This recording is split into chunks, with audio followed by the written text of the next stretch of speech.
Legend tales of a place where the booze flows freely and the stories are always entertaining. If you are bold enough to seek out such a place, head 13 miles down the Tuscan Highway to a tiny blues joint known as the Townsmith Tavern. Once there, enjoy the ride. Ladies and gentlemen, you are listening to a UA production of Beer, Blues, and Bowl. Excuse me, you can't say that. You're gonna lose your family-friendly rating. You're gonna corrupt the kids. BS! A podcast that invites you to grab a cold beverage, pull up a seat, and enjoy time with friends. And here are your hosts, Howard Blues and the Mark Kidder.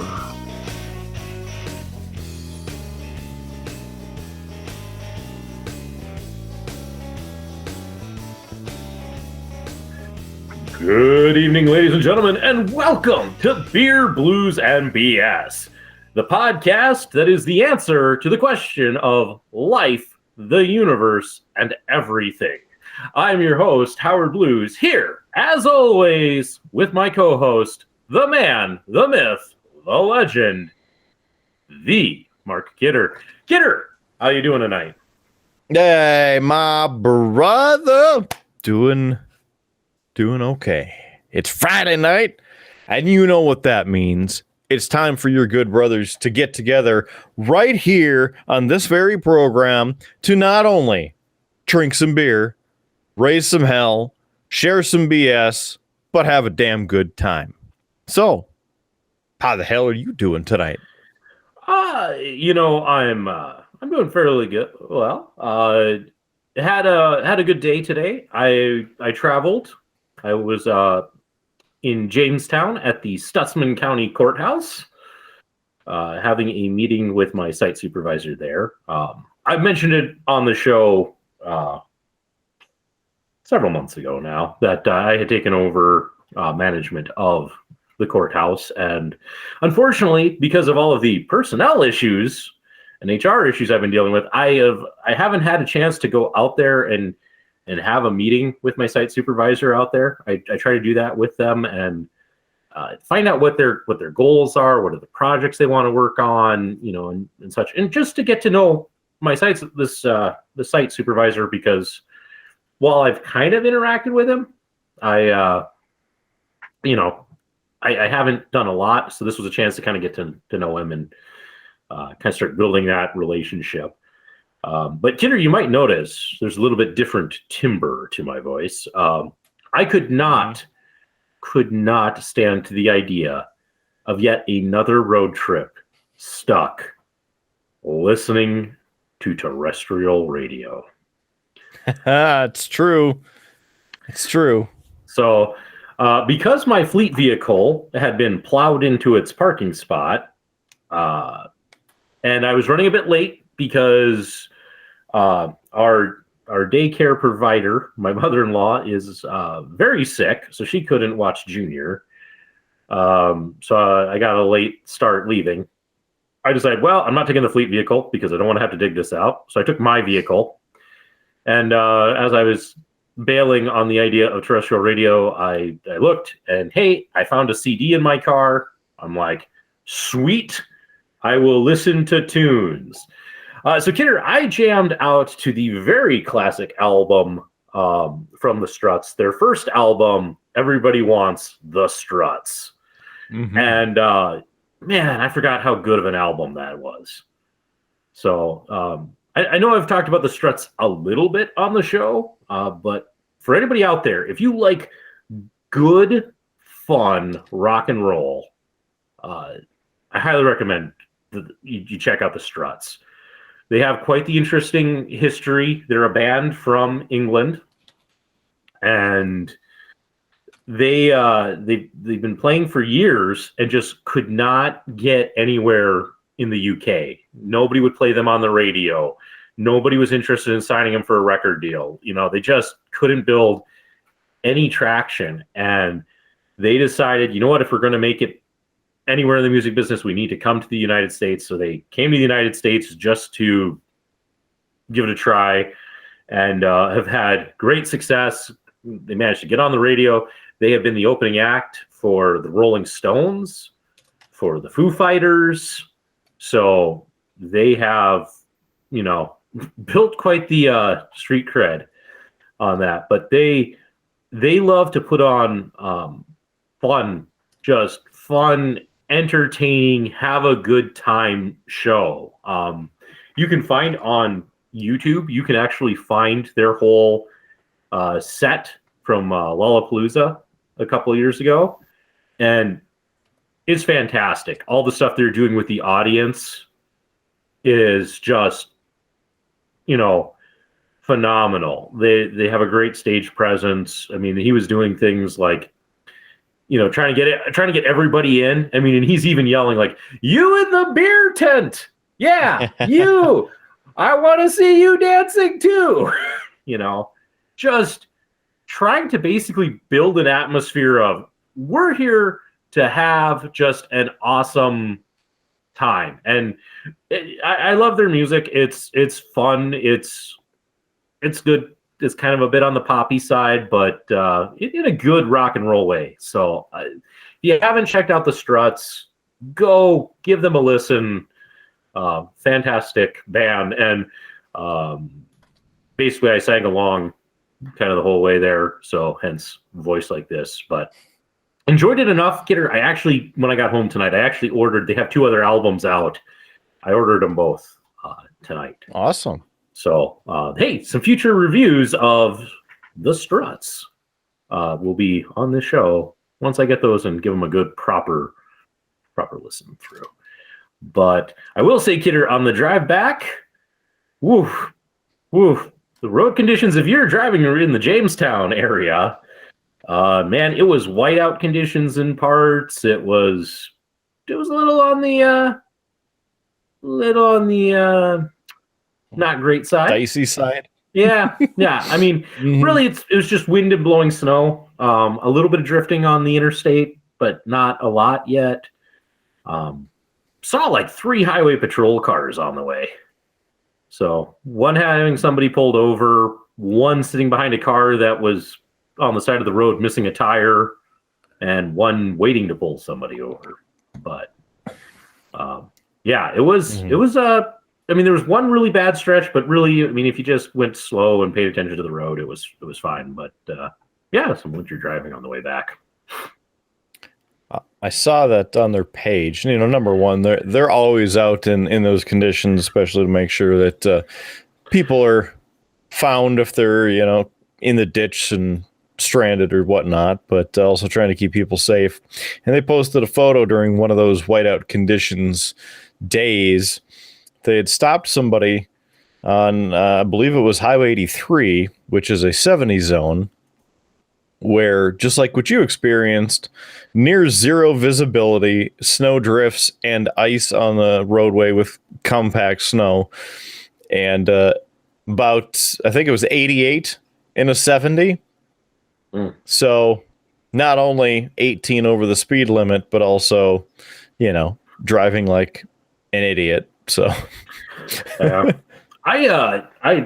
I'll tell this story. I once got pulled over driving through weather like this, and it was one of those. Lefty and I were on our way from college back, and it was the Thanksgiving break, and I was already in a bit of a mood because that was the Thanksgiving my brother was in the ICU battling leukemia. And so we were coming to Bismarck. We were going to I was going to do Thanksgiving dinner with her family. And then the next day we were going to go down to Rapid City and see my brother in the ICU. So I had a lot weighing on my mind with that and such. But it was one of those where, as we were driving, the occasional like whiteout condition was happening where you couldn't see. And so I wasn't driving with cruise control on because that's stupid during these conditions and such. And it was just one of those things of, I was coming through one of these stretches of whiteout. And so I was focused in on staying on the road and not my speed. And I ended up going, I think it was like 85. So I was 10 over. But I came out of the whiteout and there was the trooper right there. And he just immediately let me up and gave me a ticket. And it's just like, and I told him, I said, I'm sorry, I wasn't paying attention to my speed right there. I said, I was trying to just focus coming through that whiteout. It was, one of those, like I could focus on staying on the road or I could focus on my speedometer, and I chose to keep an eye on the road. So I got you good, sucker. I mean, I don't blame him.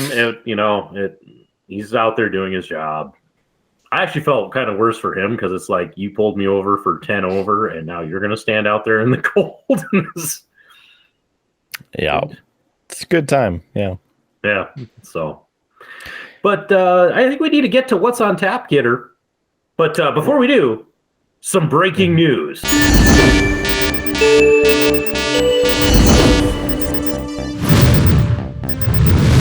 My computer is at 24% on the update. And this has been your breaking news.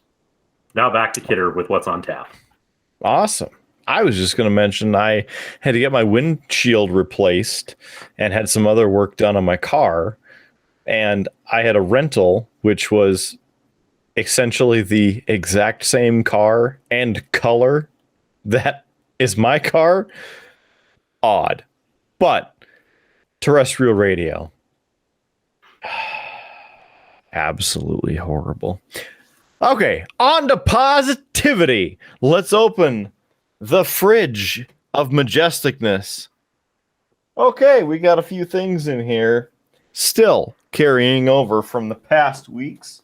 So the real question is, what do we try tonight? Something new, something old, maybe both. So let's go with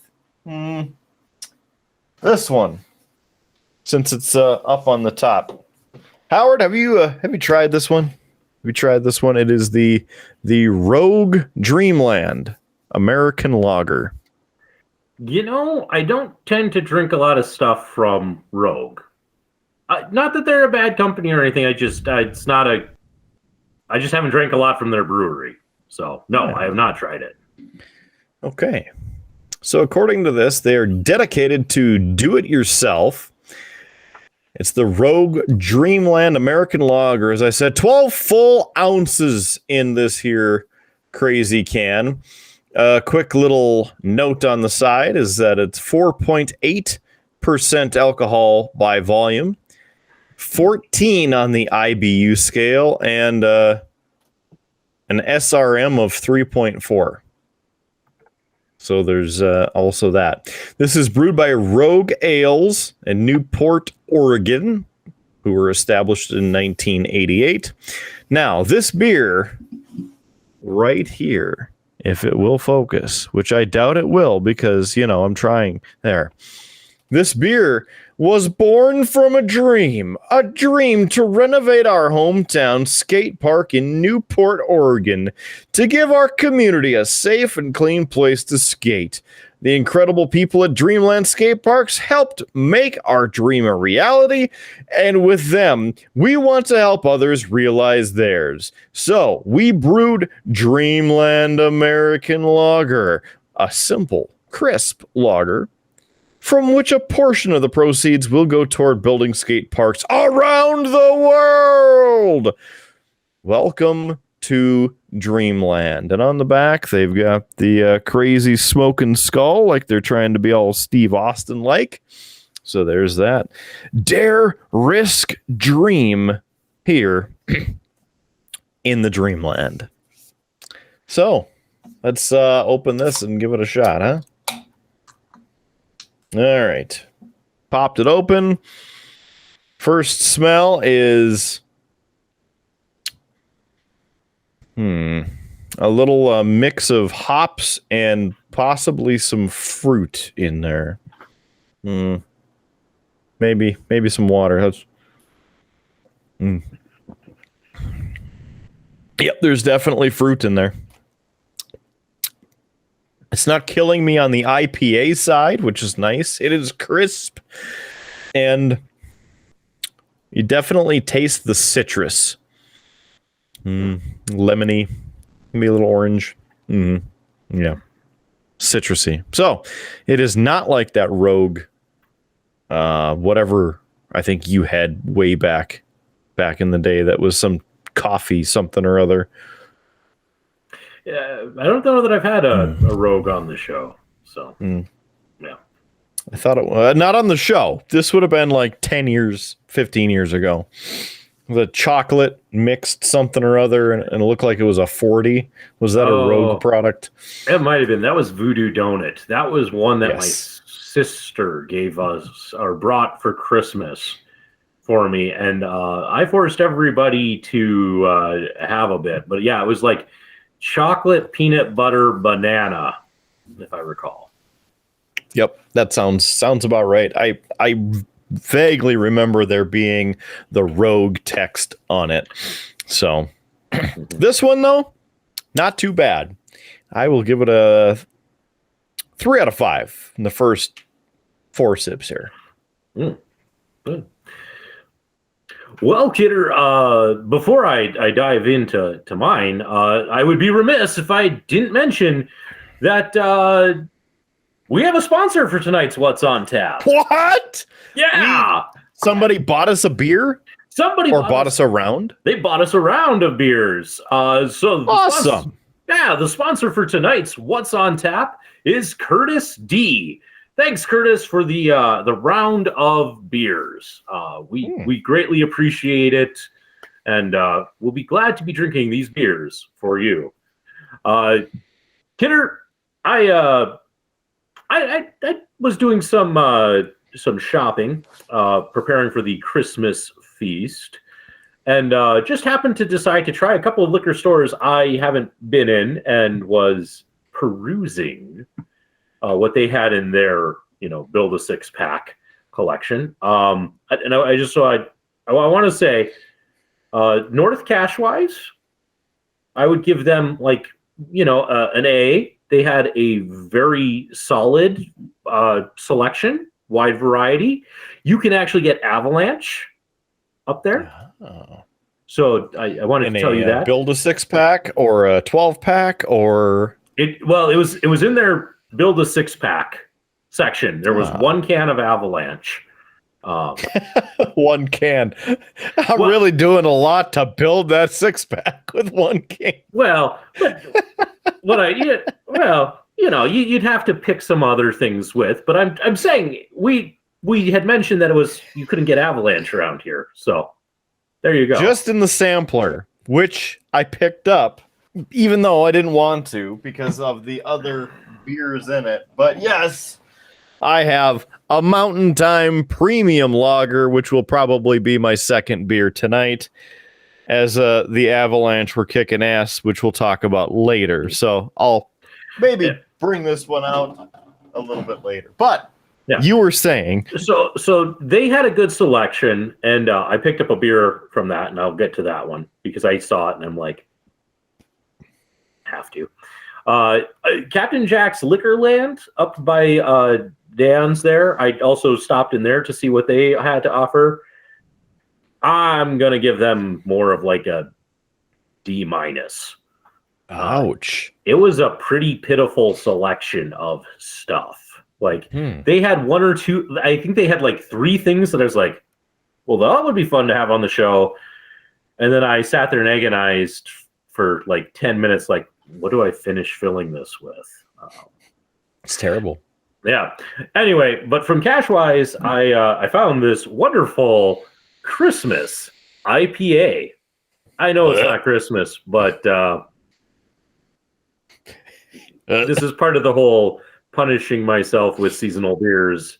So yes, it's even got a holiday sweater. Yeah. This is from the Goose Island Beer Company.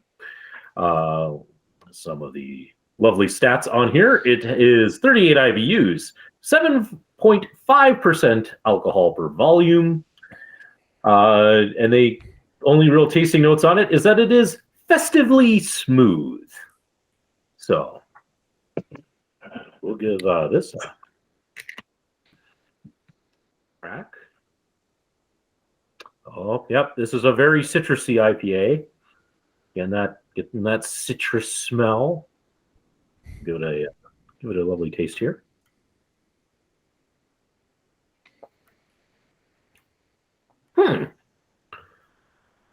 That's not bad. It's got a nice citrus taste to it, Kidder, but it doesn't have, like, it's not overly hoppy. Like, really, like, I get a little bit of the bitterness of the hops, but it is not as bitter and hoppy as many of the IPAs we have had on this show. This might actually be one that you might somewhat enjoy. Might. I like Possibly. that. Maybe, might be, somewhat. Possibly. I can neither confirm nor deny. Yes. But yeah, and I would say it is a very smooth IPA. I'm quite surprised by this. If I had to give it a rating, I would probably give it a solid 4, maybe even a 4.5.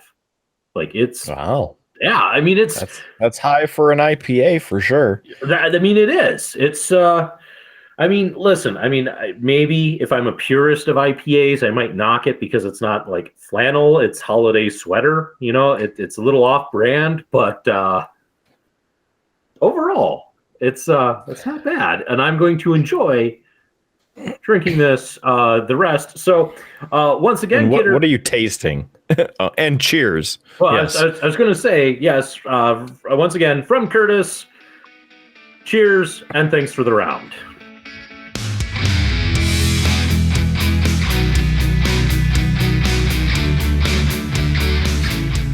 And if you'd like to buy us a beer, you can go to beerbluesbs.com. In fact, we have this fancy graphic on the screen showing you that you can go to beerbluesbs.com. You click the Buy Us a Beer button or Buy Us a Beer page and choose to buy us a beer, buy us around. You can even enter a comment in there if you'd like. We can share that little comment on that. So if you want to comment on the show, that would be awesome too. And we'd appreciate it. Yeah. If you have a comment when you're making that purchase, there's a spot that says special instructions. Throw that comment in there and we will, of course, read it on the show. So if you ever want to be a part of Beer, Blues, and BS, you know, that's a great way to leave a comment and have it read on the show. So in your Christmas beer there, yes. What are you tasting? I mean, are you tasting some pine needles? Are you tasting cranberries? Turkey, ham, saltiness, what? No. I mean, it's got a nice citrusy taste, probably like of an orange or a lemon, you know, kind of a nice citrus and a bit of that classic IPA bitterness, but not so bitter that you're like, ooh, it's a really nice, just smooth flowing IPA. It's good. It's enjoyable. Interesting. So it really has nothing to do with Christmas. No, except for the decorative sweater and the fact that they called it a Christmas IPA. That's it. That's wow. I'm glad that you enjoy it. Yeah, I was gonna say the joke's probably on me. This is probably just like their standard IPA. They just put it in a festive can and suckered me into drinking it on the show. Who knows? Yeah, probably. But that's all right because the best thing is that you're enjoying it and we're together doing this show with you listening or watching. So thank you for joining us for this episode of the Triple B, as we call it. Lots of stuff to cover on this episode. I mean, we always talk about a bunch of stuff, but maybe we'll keep it under 3 hours. And maybe Lane will be able to go through and find a little bit more of us actually talking about stuff that he likes. Or maybe not. You never know. Maybe. We'll see. And with that, Kidder, I have some breaking news.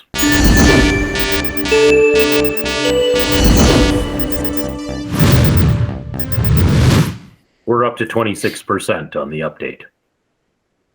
Blazing speed. To fill in the audience, at about 6:30, 7 o'clock, I came down, fired up my laptop, which for those of you who are checking us out on YouTube is sitting right over here. And it's like, hey, we need to do an update. Do you want us to wait an hour or do it now? And I was like, well, if I hit wait an hour, it's going to bug me every hour. So let's just do it. I have 2 hours before the show. This should be fine. And I came down at about 8:50 to get stuff set up so we could record this show. And it was at 20%. So you are getting the live time view as I wait for that. And I'm now on my wife's laptop with my high def camera, because that's the only way we were going to have the show. Because as I said, it's now for us recording time 9:50. So it's been an hour and it has only gone up 6%.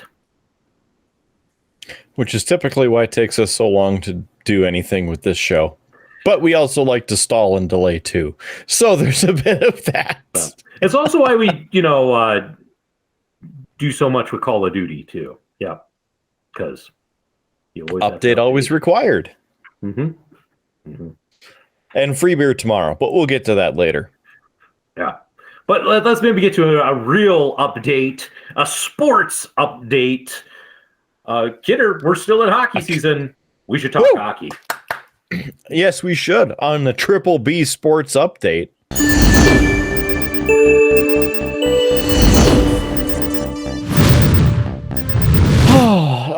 I see a high school hockey update, and I know that you're big into the high school hockey. So, without further ado, Howie Blues, what's happening in high school hockey? Howard. Yeah, so I got to return to the microphone and be the announcer for this week's contest between the Bismarck Legacy Sabres and the Jamestown Blue Jays, which doesn't surprise me because our regular announcer refuses to announce anything to do with the Jamestown Blue Jays. He had an incident several years ago. Basically, the coach of the Blue Jays, his son, was on the team and ended up in the penalty box, was swearing up a storm. The officials in the box told him to knock it off. He continued to do it. Our announcer told him to shut up. Shut up, be quiet, serve your penalty. The kid reported it to his dad, the coach of Jamestown. It became a whole deal. Our announcer had to write an official apology letter to it. And so ever since then, he has made it a point to not be present at any Jamestown Blue Jays game. So I always get to announce for when Jamestown is in town. Honestly, Kidder, I know we've talked about the Sabres. It's their inaugural season. Man, they are getting to be a good team. I mean, they still lost. But damn, they were shooting well, playing well, give them a bit more time and they are going to be a tough team, to deal with. But they hung right in there. At one point, I thought we were possibly going to overtime in the third period. They scored a goal, got within one of, I think it was, still fighting that cough. It was 3-2. And not even it was 5 seconds later, Jamestown scored again to make it 4-2. And Sabres would score one more. I mean, it was a very close, hard fought game, some great hockey. It was a fun game. So I'm still cheering on the Sabres. I'd love to see them actually win a game. And they have. They actually beat Century in overtime a couple nights before that. So they are getting better. It's amazing, Kidder. I announced their first home game, and they played strong for 2 periods and then were gassed by the third. They were strong all 3 periods. Their goalie had I think it was 50-some saves, in the course of the game, which is an ungodly amount of saves. They're going to be good. Give them a couple more years and they'll be a good team. They'll be a competitor. So it's been fun to watch them grow, which is why I wanted to just talk about them. So, it's been fun to watch them. That's what I have for high school hockey. Awesome. So let's move up the ladder a little bit into the collegiate world. And tonight, Fighting Sioux men's hockey team returns to action at the Ralph Engelstad Arena in Grand Forks, North Dakota. Now, I do have to say that there's been some moments with the team this year, very disappointing. Losing the Hall of Fame game, losing a couple other big games this year. I should say more than a couple big games. And then in the exhibition team over the Christmas holiday, losing to the U.S. under-18 team, which is kind of a surprise because I don't think they've lost to them in like 20 years. And then tonight, returning to action against Cornell at the Ralph. I saw somebody post that surprising to see so few people here. Apparently, there weren't that many people there. I don't know what the final attendance count was for the game, and I didn't see any of the footage, but I'm hoping that it filled in a lot since that person's comment. Now, the Sioux led most of this game until the third period, when Cornell ended up scoring 3 goals, 2 of them within a couple minutes, and the Sioux finished this game with Cornell having 4 goals and the Fighting Sioux 3. So, on the game board, they play again tomorrow night at the Ralph Engelstad Arena at 6:07 p.m. Central Time. And of course, if you're watching this, it's 2 weeks behind, and you're going, Kidder, that's not helping me. So I'd say on Friday, Saturday, the 14th and 15th at the Ralph Engelstad Arena, the Fighting Sioux host the Omaha Mavericks, University of Nebraska Omaha Mavericks. And then, as of this coming out on the 21st, the Fighting Sioux travel to Kalamazoo, Michigan, and take on the Western Michigan, whatever the hell they are, Mustangs? I don't know. Whatever Western Michigan is, the horse and the brown turd W. So there's that for your Fighting Sioux update. So kick it in the ass, let's win it, or keep it calm, get it rolling. Next year's a year. Get number 9 up on the banners there. That would be pretty sweet. Now let's move up another level to the National Hockey League, professional hockey, as it were. Last night, watched a fantastic game. Colorado Avalanche and the Winnipeg Jets. Kind of nervous for me a little bit because the Jets are usually one of the opponents that the Avalanche have trouble with. Usually, I don't say usually, but more than they haven't in the past couple years, have lost to the Jets. And so, a little apprehensive going into this game. And the Jets scored first. And so I was like, here we go. Here we go again. I believe the Avalanche came into that game. I can't remember how many in a row they had won, but at least 2. And the Jets came into the game winning their past 3. So with the Jets scoring first, I'm like, well, there we go. But you know what? I'm going to watch it anyway. So turn it on, watch the game. End of the first period, Avalanche tie it up. Awesome. Second period starts, and it gets blown open. Goals start coming in. By the end of the second, it's 4-1 in favor of your Colorado Avalanche. And then in the third period, another 3 goals are scored. Gabriel Landeskog gets the hat trick. The hats are flying everywhere. So big congratulations to him. His first hat trick since 2018 and the first Avalanche hat trick of the 2021/22 season. Colorado Avalanche pick up the old win there. 7-1. So very excited about that. And then going back earlier in the week, oh my gosh, the goal from Cale Makar himself. Holy crap. In overtime against the Chicago Blackhawks. Rude Boy Kyle's favorite team. And it was on his birthday, so I felt a little bad. Took it to overtime.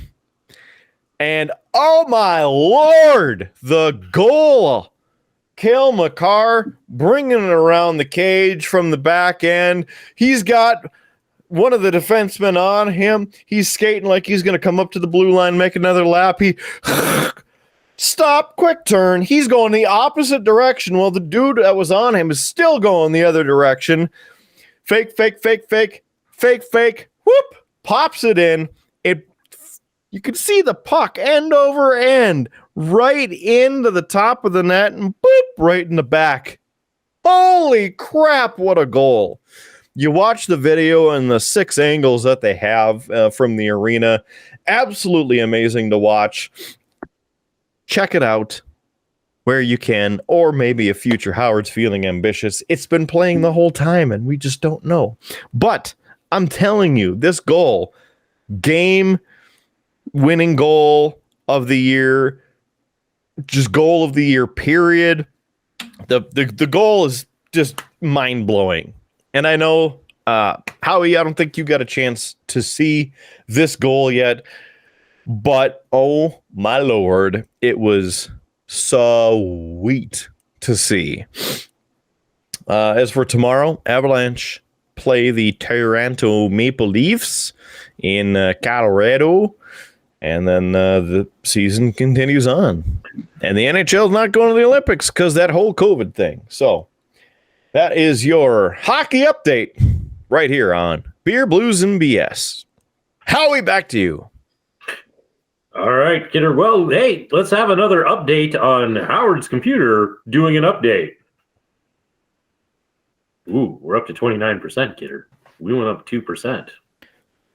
By the time we finish this show, your computer might be finished. Maybe. Possibly. This leads to, hey, everybody, place your bets now. What finishes first? Howard's computer updating or Howard drinking this beer? Place your bets, folks. Well, it just turned off. So, I mean, it either just died or did it die? I mean, I don't know. It has gone black with just the cursor. Maybe it's giving up right away. It's like, I can't handle that kind of pressure. I can't do it. That was unbelievable timing. You call it out, and it's just like, I'm done. Nope. Oh, I got to restart. We're having a restart. Who knows what will happen?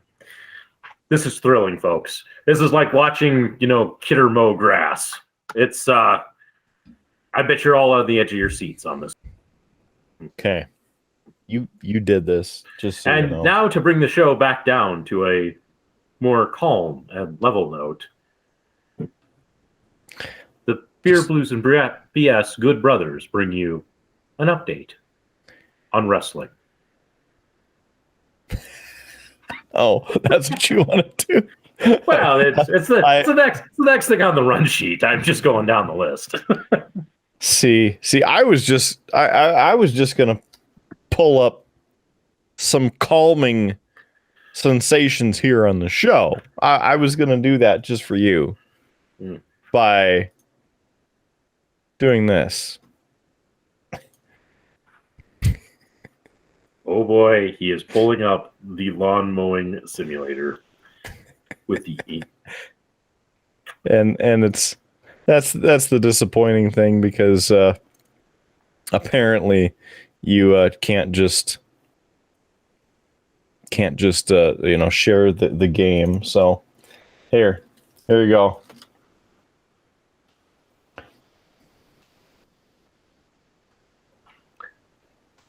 For the audio listeners, Kidder is, oh man, he almost hit that tree.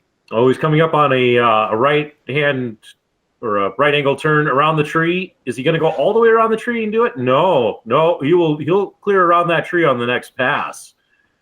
What else can I tell you? It looks like he's going 2.3 miles per hour. Yep, the cut height is 2 3/4 inches. The mower is engaged. He's also using the cruise control. The vehicle condition is good. The engine condition, it's seen some wear. And his blade is starting to dull. He is 37% done with this lawn, and it has taken him all of 17 minutes to do it. It's because it's thick grass. It's super thick. His rows are not quite perfectly straight, though. He's got a little bit of wobble going in there. It's, I mean, look at that. It's driving, and then it's got a mind of its own. You see that? It just got a mind of its own. It's just like flipping around. I'm gonna say it. I think that Kidder is clearly drinking and mowing. That is why he can't go in a straight line here, folks. Now he's stretching while mowing. That's dangerous, Kidder. You should always keep your hands on the wheel when operating any sort of motor vehicle.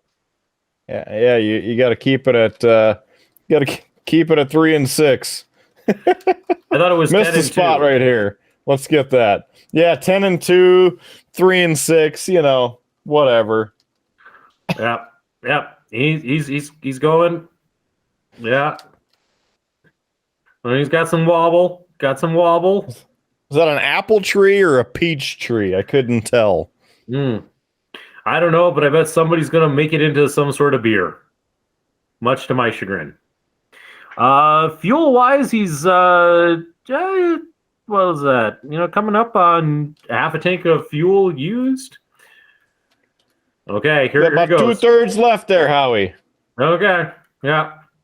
Here he comes. He's coming up on the tree. Let's see how he does. He's going to the left. Circling around. I don't know. It's not a clean cut. There's definitely some stuff missed. It's now he's backing up. He's hitting the tree, denting his front hood. Yep. He's doing this at like 4 miles per hour, which is kind of fast. I went too quick around there. Yeah. I incurred a fine. Oh, no. Yeah. That's right. The Lawn Mowing Patrol has issued him a ticket. He's been pulled over.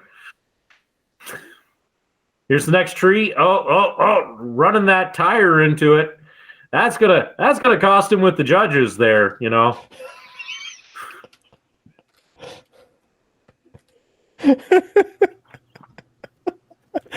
Okay. I think we're good for now, huh? Yeah. And in breaking news, Kidder.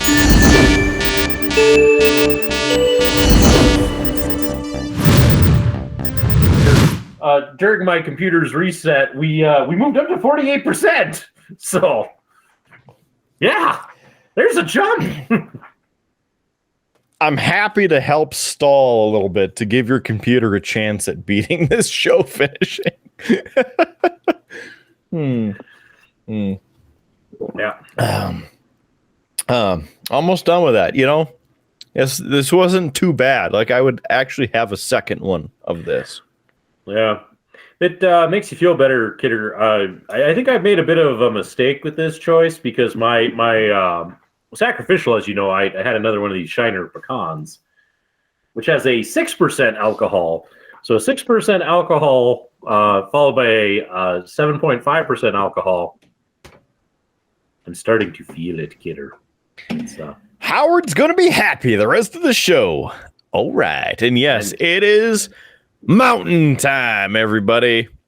A proud sponsor of your Colorado Avalanche. And if I remember correctly, yes, there it is.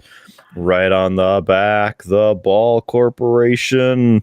Yes, maybe it'll focus. Maybe it won't. And it won't. I just got tired of trying to get it to focus. I want to drink this. So, you wanted to talk some wrestling. I was going to say, while Kidder opens that beer, allow me to once again do this throw that we set up. Why don't you give that beer a taste and let people know. We'll make this a small what's on tap, and then I'll do the throw again. Yeah, nice, tasty amber goodness right in there. Like you've tasted the wheat straight off the Colorado Rockies, or perhaps the plains of the Great Northern Plains. Yes, absolutely delicious mountain time. Cheers to you, and Curtis, for buying us the round tonight. So thanks for making mountain time happen. All right.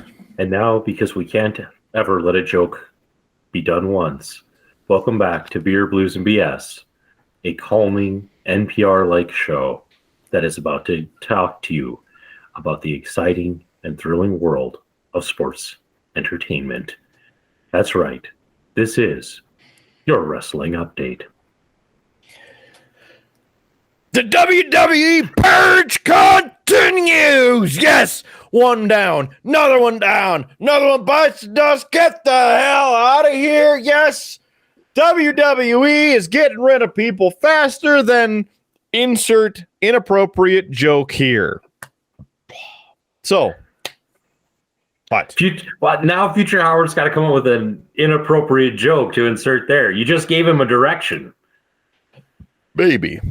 I mean, he could just say no, and then that would be fine too. And then we'll leave it up to our wonderful viewers and listeners to make their own and insert their own. It's really. I was just gonna say, side note, Kidder, just from the funny world of editing, I was editing this week's episode that came out, and there's a bit in there where you had made a point of like, oh, this is a teaser. And I said, it can't be a teaser. We didn't say breaking news. And you're like, well, Future Howard, could go in and put that in so that it's there. And you know what? Future Howard did it. And then he continued listening to where he was, where at that point, Current Howard is like, he's not going to do that. It'll ruin, Current Howard's joke. And I'm like, you're right. And so I went back and took it out. Of course you did. Wonderful. I'm glad that we're all on the same page. So we can't continue the numbers from the WWE shedding game from last year, which, what was it? 58 people, 82, somewhere. 90 something. So it has now continued into 2022 with the following. First of all, the Road Dogg, Brian, Jesse James. Samoa Joe has been fired for like the 8th time. William Regal fired again. Disappointing for those three. And then you get into some of the other people. Unless Howard had a comment about those first three. Well, those guys have been trainers at NXT. I mean, William Regal is the main character and promo instructor and has been for most of the current run of NXT. The few NXT individuals that have actually made a name for themselves on the main roster, people like Sasha Banks, Bayley, Seth Rollins, Roman Reigns. I mean, these guys all learned their promos and practiced their promos with William Regal.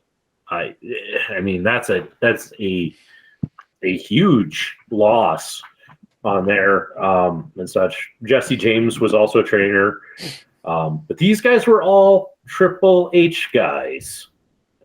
As are some of the other names that you're about to start naming off. And there's kind of the interesting thing. We had the switch from NXT to NXT 2.0, Vince and Bruce Pritchard coming in and taking over. And now we're kind of seeing the clearing of house of Triple H folks who built a very successful brand in NXT. I know it hasn't done well on USA, but for what it was when it was just a show on the WWE network, it was doing very well with some amazing takeovers in its past. So just kind of to throw that out there. And the other interesting thing to point out is that Samoa Joe and William Regal have not been on any NXT programming since the reboot to 2.0. So I believe that the plan was in place back then, but they were waiting for a time to just drop the axe. All right. Continuing on this esteemed list, we have Sarah Cummins, who is working as the Senior Vice President of Consumer Products. Dave Kapoor, formerly known in the WWE storylines as Ranjin Singh, he previously worked as the Senior Vice President of Creative, which is kind of a shock.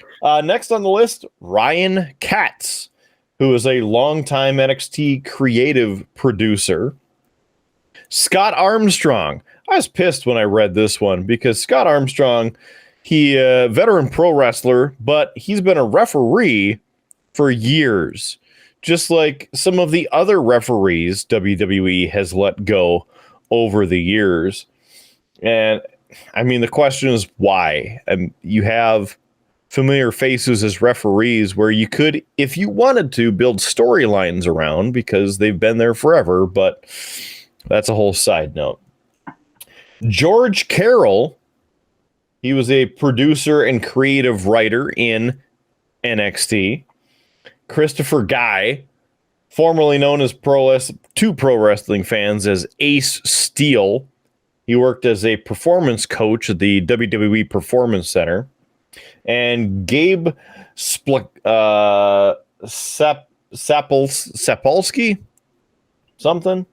We'll go with Sapolsky. Gabe Sapolsky. Gabe not going to work there anymore. And unfortunate that WWE is still cutting people, because at this rate of how many people they're cutting in front of and behind the camera, they're going to have to put Mr. McMahon back into the ring in an actual match to have a unique contest. Hey, we're going to have this person. You've only seen them the past 30 weeks because we have 20 people on the roster. Mm-hmm. Yep. And boy, you know what? We just put our one championship on a guy who's part-time. So, yeah. Yeah. But I was kind of happy that Brock got it over.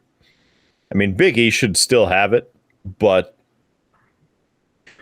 out of some of the other people, I think Rollins was the favorite to potentially win that.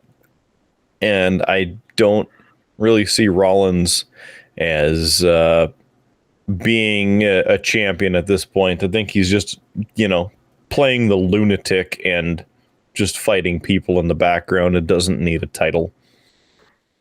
Yeah. I could agree to that, And then, Kevin Owens is Kevin Owens. Love Kevin Owens.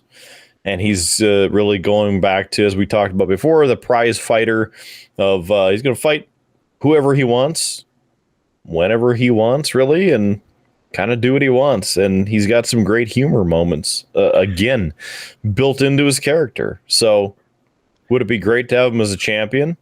Yes. Does he need it right now? No.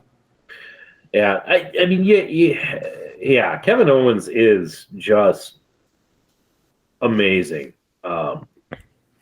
He's one that, as I said, you can catch in almost every match him yelling and talking to the audience, and engaging the audience. And he's very quick-witted in that way, and it's fantastic. And a lot of times you don't get to see stuff like that unless you go to a house show, and they're a little bit looser. I actually saw there's an interesting video clip where somebody was heckling Roman Reigns, and the person from the crowd, and he of course was filming, this person was filming as he did it, but he yelled out at Roman Reigns during a tag match. He's like, "I loved you in Aquaman." And like Reigns takes a few seconds, but turns around and goes, "That movie would have made more money if I had actually been in it." Roman, I loved you in Aquaman.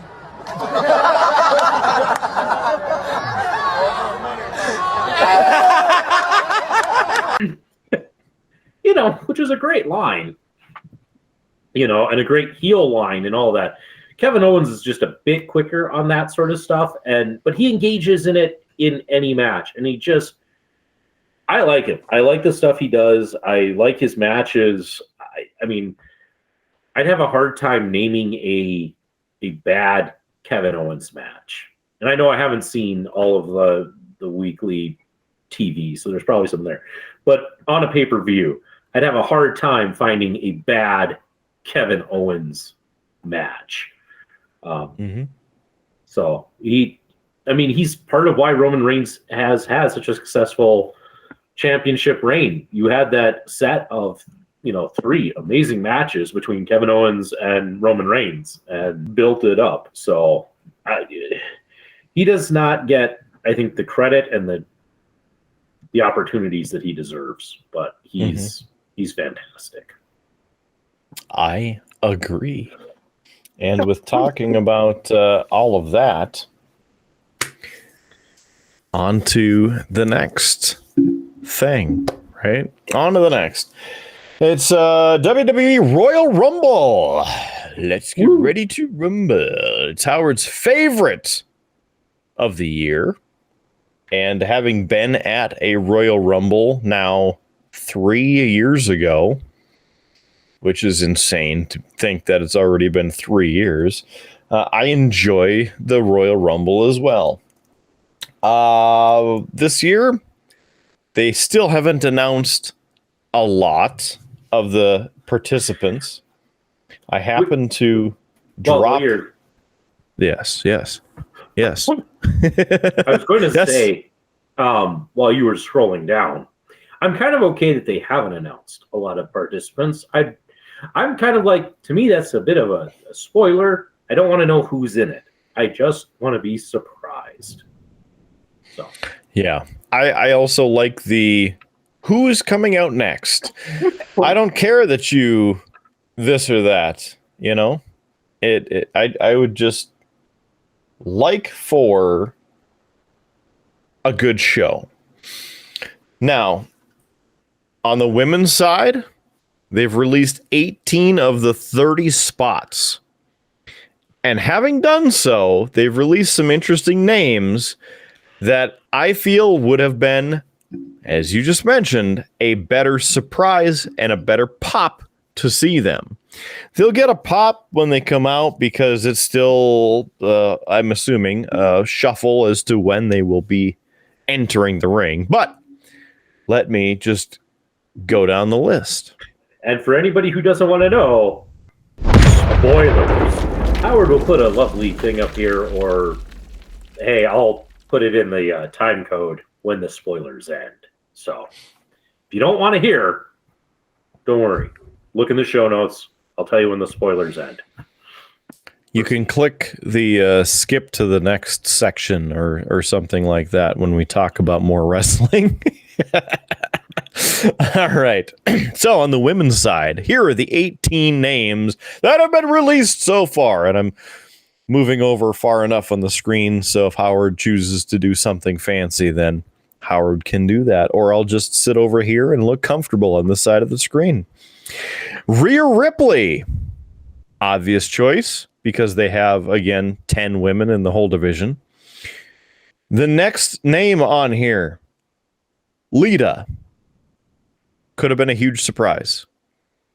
Naomi, very obvious, one of the 10 women. The next two would have been a huge surprise. The Bella Twins, Brie and Nikki Bella. Then Carmella, obvious. Queen Zelina Vega, obvious. Michelle McCool, returning. Would have been a good surprise. Then you have Shotzi. Okay. Kelly. Would have been a good surprise.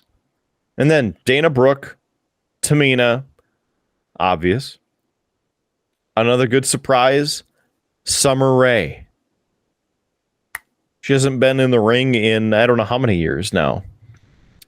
And then Shayna Baszler, another obvious choice.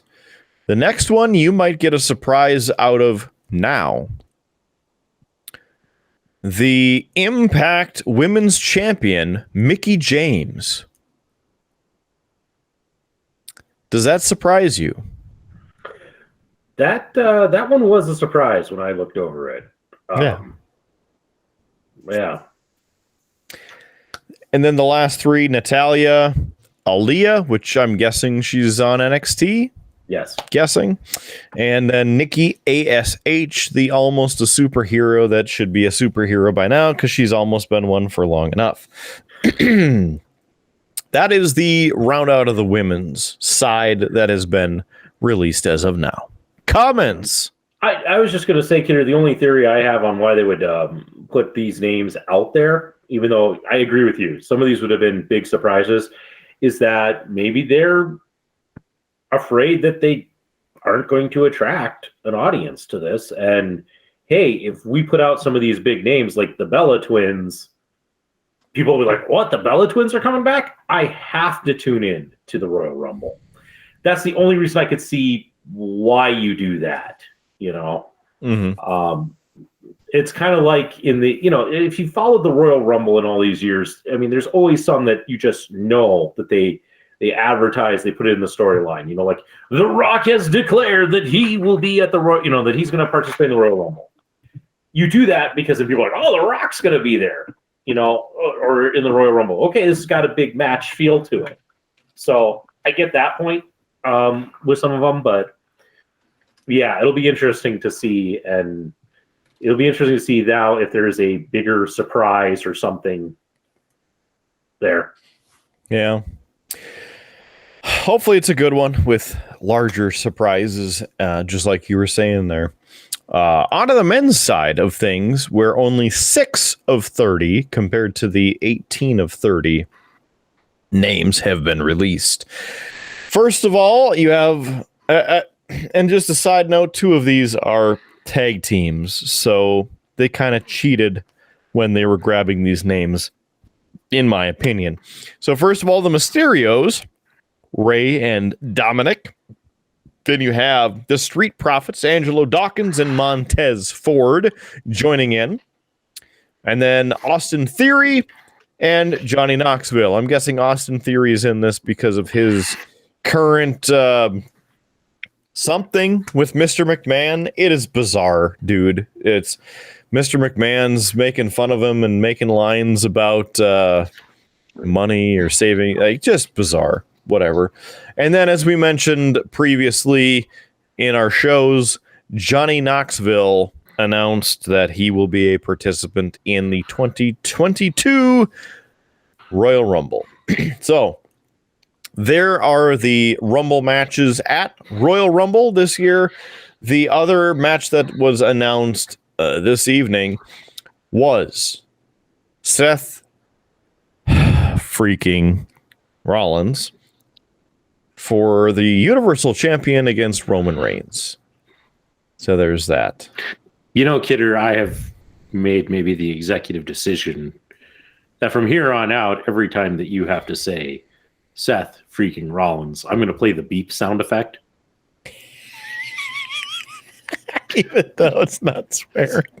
I thought you were going to say I'm going to have to take a drink, and I'm like, so I'm going to stop saying it. I drink anyway. I mean, just to make it more like interesting in that sense. But I kid. I just it'd be funny. It would be, but that sounds like that could be a lot of work. Yeah. We don't need more work for Future Howard. He's got enough going on. Poor bastard. Yeah. He did a lot to edit episode 40. There was quite a bit of editing on that one. That took a while. Are you ready for the next one then? We'll just not edit, not say breaking news. We'll wait for that for a minute. How's that sound? Oh, but I wanted to do the breaking news of the fact that Howard's laptop is now up to 71%. But blazing. We can wait on that. We can totally wait on that. Okay. Hold. Future Howard, please hold the graphic. Hold. All right. rumor is going around that the next pay-per-view after the Rumble will be back in Saudi Arabia for more blood money. It's supposedly happening Saturday, February 19th, 2022. Also interesting that they are continuing the Saturday shows because the Royal Rumble is also happening on a Saturday, as we talked about in the live premium events. That, yes, that Rumble's happening Saturday, the 29th of January, and probably the Super Showdown. If I had to guess, I don't know if they're going to do Crown Jewel. From my memory, that's usually later in the year for the Crown Jewel stuff. So if they continue with what they've done in the past several years, the Super Showdown would be this early show. Again, potentially February 19th. And we will give you the updates right here on the Triple B. Of course, because you need the live premium events in your life, and you need more of them. Wouldn't you agree, Howie? No, we need less of them. Far less. Yeah. I'll put it this way. Like, we just made it through day one. And I think the standard commentary from you and I was, this wasn't needed. It just wasn't. And so I will give credit to AEW. I like how they do it. 4 pay-per-views a year, 1 a quarter. Great. But then they do these smaller big events on, like, what would be a normal Dynamite, or like this Saturday where they're doing Battle of the Belts. They're doing some cool things like that. And yes, they're giving away some big matches on that. But I can't complain about that. It's still, they're doing it in a way that then makes you really think, man, if it's a pay-per-view, it's got to be really big. And of course, it's no longer a pay-per-view. It is a live premium event because we are in the premium Peacock stage. It's live and it's an event. I wouldn't call it a live premium event because, that's a little bit extra. But on the Triple B store, you can get yourself a premium t-shirt to go with the live premium event. Quality designs only on the Triple B store. Go to beerbluesbs.com and click the merch button. And as you see next to me right here on the screen, some fantastic merchandise. Yes, the premium t-shirt. Look at this. This quality shirts. We have some shirts on there because it's a premium t-shirt. So there's like every t-shirt that you can get. And then there's even some sweatshirts and hoodies and things because Lane said that he wants hoodies. So there's some other options on there, but just some cool things and other new designs like the Shriners of the Silver Monkey, or perhaps don't piss off the Gregorians. You never want to piss off the Gregorians. They're going to chant you to death or something. I mean, seriously. And then, the other favorite designs on here. Just make sure, please, visit the Triple B store. Yes, the official Beer Blues BS store at beerbluesbs.com and click on merch. How about that, Howie? Yeah, I'm a big fan of that Shriners of the Silver Monkey. I laughed. And not just because I designed it, but I think anybody who has been a longtime follower of the show knows that we are fans of the old Legends of the Hidden Temple. And I don't know, it was an idea I had, struck me as funny. And and for the audio listeners, it's a wonderful fez with a silver monkey design on it, and it says Shriners of the Silver Monkey. So feel free to join our new, I guess, secret organization club, the Shriners of the Silver Monkey. Or perhaps if you're looking for a shirt and you don't want a regular shirt, you can get that premium t-shirt at beerbluesbs.com, because we only sell the utmost of quality merchandise. So please and thank you. Check it out, beerbluesbs.com. I'm sure Future Howard has worked in some of the fancy graphics here. Bottom of the screen showing the address in the store and all kinds of cool stuff. You know what I'm saying? There's technology, and we're finally using it. So thank you for being here on the show and for checking out the merch and our website and our Facebook page and whatever else. Now that we're done with WWE, how about hitting the old AEW? Should we hit the AEW pretty quick here? Yeah, let's run through it real fast. All right. So, as of the change of the year, AEW moved, or should I say TNT, Turner Networks, whatever they are these days, decided that AEW may have a better chance or better viewership, or just was getting in the way of NHL hockey on Wednesday night. So they were moved over to TBS on Wednesday nights instead of TNT. And this week was the debut of Wednesday Night Dynamite on TBS. Number one thing to mention, they had over 1 million viewers for the show, which is up a pretty decent percentage from the previous week's show. Also, notable things that happened on the show. Jade Cargill and Ruby Soho had the final match in the tournament for the TBS Championship. I don't know if it's just a women's belt or if it will be a general belt, because right now the TNT belt is a men's belt, and they created the TBS belt, and it was a women's only tournament. So I would assume, but not sure. I'm going to guess, just a thought. I'm going to guess they do that, and it's to give it it's kind of like in WWE where you have your heavyweight and then your intercontinental or US, I forget which is on which show. I think this is kind of that same idea, because they don't have kind of a mid-card title. I think that's what this becomes. So you have your women's heavyweight title, and then you have your TBS title as your mid-card, kind of the next title down. Although the way that they've been using their titles is not that there's a mid-card title necessarily. It's more like they have so much talent that they can run two top champions. It is more of what it's like at AEW. So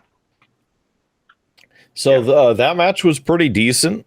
I kind of had a sneaking suspicion that they would continue Jade Cargill's winning streak, because she's won, I don't know if that was her 14th, 15th, or 18th or something in a row. She's undefeated in AEW.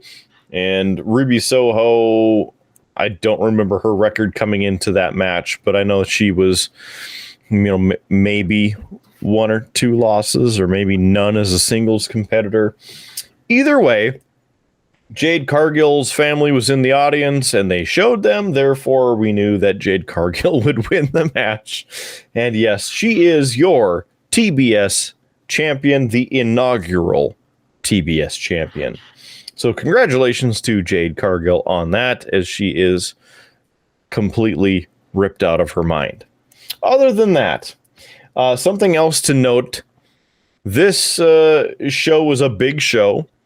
It didn't feature CM Punk wrestling, but he came out and intervened. Also did not have Sting or Darby Allin, which notable because Sting was a huge cornerstone of WCW back in the 80s, and they made reference to being present on TBS back in 1987 for WCW and all of that. So the finale for the night, your main event, was the Lucha Brothers and Lucha Express, Jungle Boy and Luchasaurus. Now, crazy match. Some people are saying that this specific spot did not need to happen. It was unnecessary, but Luchasaurus put Rey Fenix through a table, and Rey Fenix's arm went the wrong way when he hit the ground. Not a comfortable move. They thought that his arm was broken in half, but turns out that he suffered a dislocated elbow, and there was no fracture, thankfully, after going through that table. From personal experience, I can tell you that it absolutely sucks that something didn't break, because now, excuse me, now you have to deal with that damn pain randomly until something goes wrong and you actually have to have surgery for it. So, Lucha Brothers did not retain in this barn burner of a championship match. The Jungle Express, Jungle Boy Luchasaurus, picking up the AEW World Tag Team Championships, and now do their thing. Oh, whoa, whoa, whoa. And away they go. And as mentioned, tomorrow, Saturday, January 8th. And when you're watching this, you're saying, why are you saying tomorrow? It's because now it is tomorrow for another hour and 19 minutes. It's the first ever Howard's just sitting there doing damn thumbs up. God, I wish we had the two of us up half the time so you could see the stupid stuff that happens when one of us isn't on the screen. It's the first ever Battle of the Belts taking place in Charlotte, North Carolina. So I can guarantee I saw, it restarted again. Maybe it's just give it. Yep. Only 75%. It restarted and went up 4%. But I was hoping you were going to finish this bullet point about Battle of the Bands. Like, and look. Oh, actually, it just jumped up right now. We're up to 86%. We're getting closer, kidder. We're getting closer. It's true. We're getting closer to Saturday, and hearing Justin Roberts going North Carolina, and all of the other odd. I think I threw my neck out doing that. Good God. Okay, so we'll have a special coverage of Battle of the Belts, a premium event. It is live, but it's not a live premium event. Just so you know. But you can get your premium t-shirts now at beerbluesbs.com. So, on we go. That's it. That's the 3 count. Ring the damn bell. This match is over. We're moving on.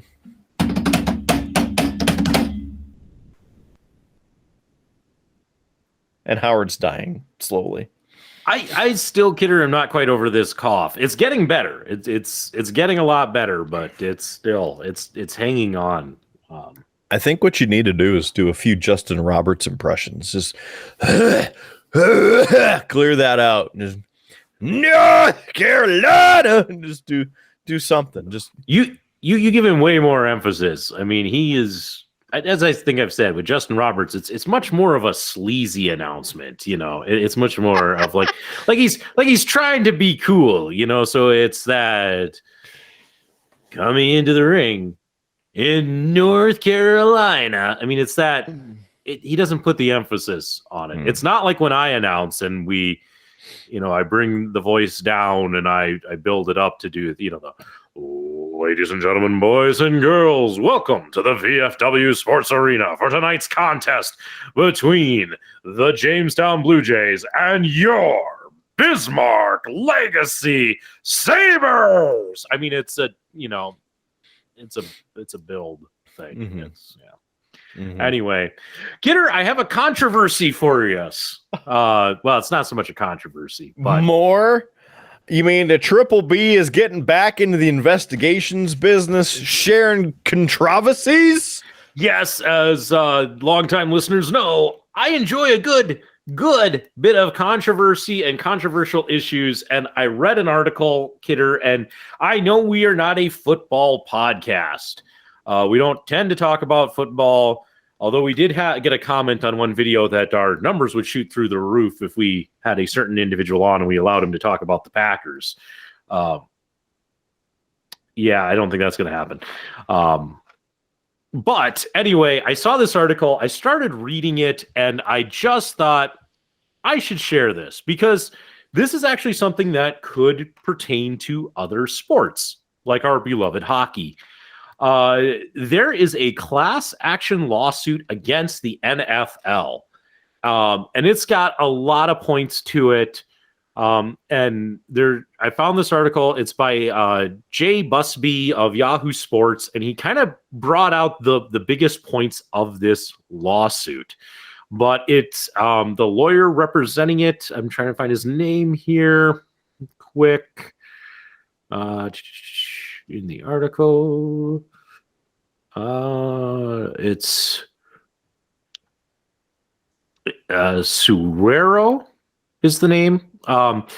He's Beetle Serrero. I'm sorry that I'm butchering the pronunciation of that name, but he is representing a yet unidentified class of New York-based Jets and Giants fans, and they are suing the NFL for a variety of reasons. And here are some of the points from this lawsuit. And I just thought it was worth sharing because it, as I said, it's interesting. I think it pertains to sports we follow.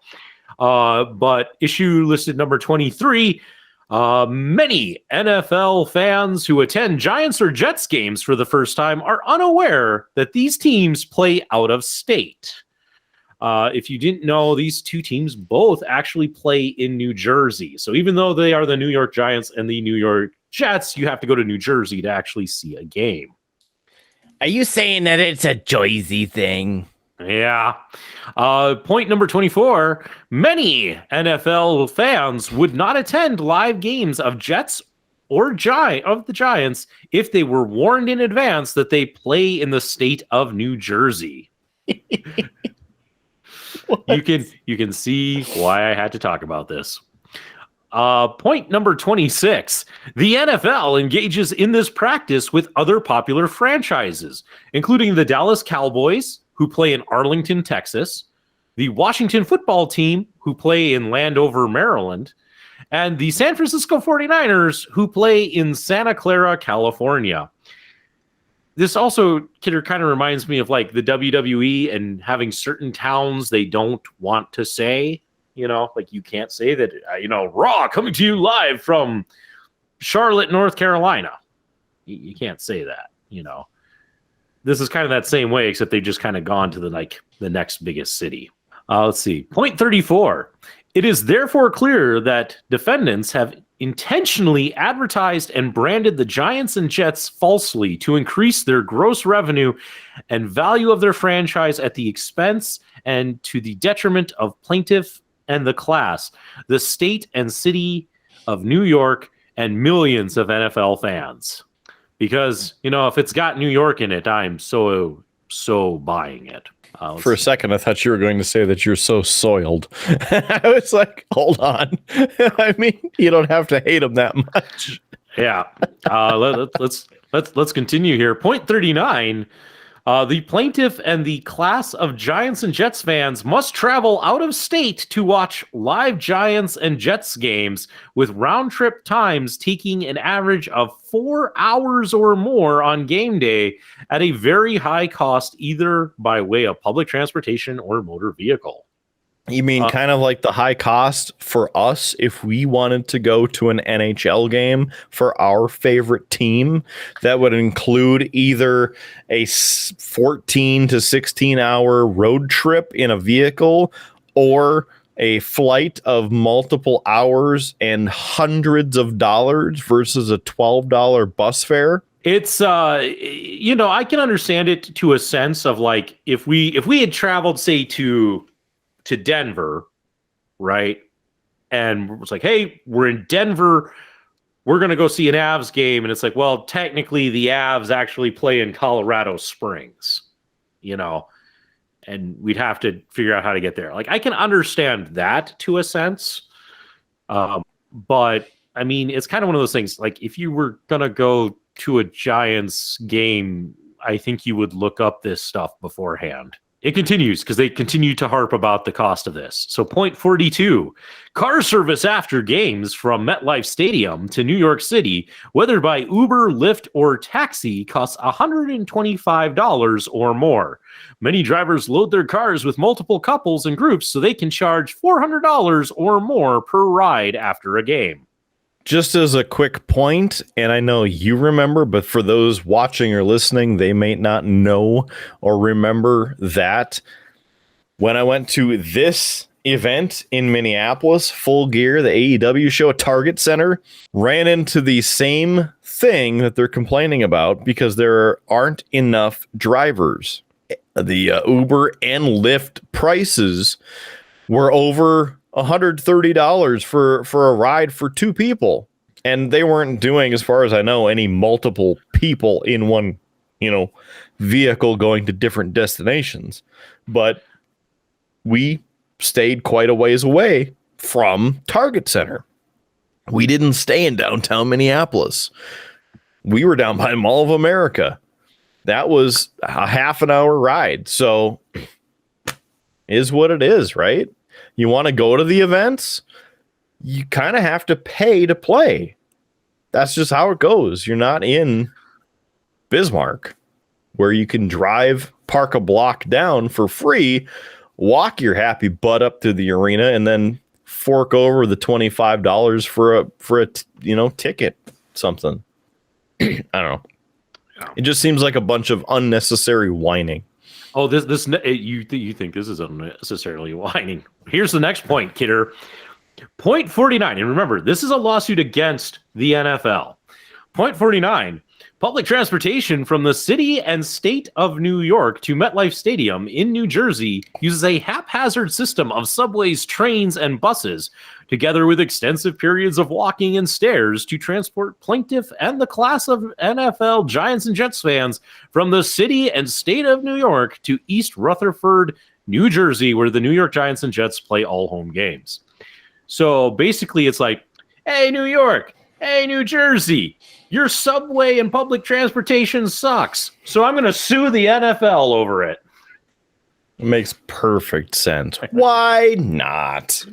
Yeah. Point 51. The inconvenient out-of-state location of MetLife Stadium is further reflected by the fact that the percentage of empty seats at Giants and Jets games makes them among the least attended home games in the NFL over the past decade since MetLife Stadium was constructed. And I just want to add from the author, Jay Busby's, he has some commentary under each of these points, but I love this one, and so I will share it. He writes, yeah, I'm going to go way out on a limb here and say the fact that the Giants and Jets are collectively two of the worst teams in the NFL over the last decade has led to those empty seats. If the Giants were in the number one seed and the Jets weren't constantly sawing off their own feet, you wouldn't be able to find a ticket. So, yeah, that sounds about right. Yeah. Yeah. The other question that I have, is kind of a side point to your thought there of the, two worst teams in the NFL. WWE has had multiple events at MetLife Stadium over the past decade, and they don't seem to have any problem with people getting to or from the arena or nearly selling out the damn place. So did I just give the NFL a huge defense? If they look into it, probably. But wow. It wouldn't take a genius to find that either. Yeah. All right. We'll keep going. As I said, some of this gets even There's even more. All right. Oh yeah. There's like 100. There's like 122 points, and these are just the best ones. So be glad of that. Point 60. Plaintiff and the class of Giants and Jets fans lost their connection with the teams when they relocated to New Jersey and maintain minimal sports identification with the Giants and Jets due to their stadium being located in New Jersey. Okay. That's basically like, saying like, man, because it's all this distance away in another state, we can't be fans. Tell that to all of the Vikings and Packers fans here in North Dakota. There are fans of the Minnesota Wild. There are fans of the Denver Broncos. There are fans of the Colorado Avalanche here in North Dakota. We are nowhere near any of these places. So, I mean, a flight away is not so bad, but you're still, depending on flight prices, paying over $250 for a round trip flight to the hub from here. So that's just the flight. Then you have to pay for your hotel, which is probably between $100 and $200 per night. And then you either rent a car, which is however much money a rental is, or take an Uber or Lyft. And that is the price that it is. So, right. But the point on this is, it's not like I sit here and go, gosh, I am 16 hours away from Denver by car. Guess I can't be a Colorado Avalanche fan. I just can't connect to them. Just because they play elsewhere, I mean, I can still be a Colorado Avs fan.